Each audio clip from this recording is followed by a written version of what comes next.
So, hi guys. So, gusto ko lang i-share guys yung aking experience dun sa aking PNB. So, makikita nyo sa screen na ganyan talaga ang ano. Bigla na lang siyang nagkaganyan. Nagka-error yung digital app ko. So, dahil gamit na gamit ko talaga siya. So, pumunta agad ako sa sa branch. Kasi nakalagay dyan, yan, sa branch.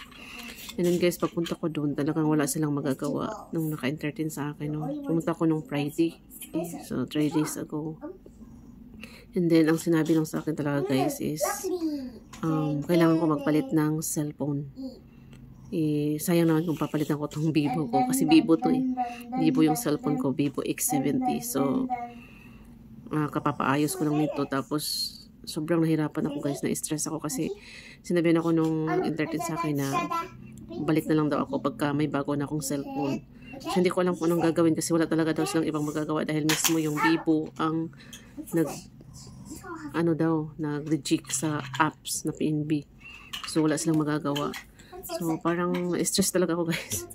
So, kailangan ko pa naman yung digital apps na yun. Tapos, noon, sa GPT na lang ako nagtanong guys. Mabuti pa si GPT. Dahil tinuruan niya ako kung anong gagawin. So, inano ko lang siya guys. Settings. Tapos, yung reset all settings. So, sa settings siya. Tapos, ni-reset all settings ko siya. Tapos, yun nabuksan ko na siya ulit yung aking PNB digital apps. So, parang ganun. Parang minsan, yung hindi rin talaga, kahit yan yung trabaho nila, hindi pa rin nila talaga alam lahat yung anong gagawin sa mga ganyang problema. Ngayon lang ang aking isi-share guys pag kayo naka-encounter kayo ng ganyang problem. So, i-try nyo lang na i-reset all settings. Reset all settings lang kasi hindi madidelete.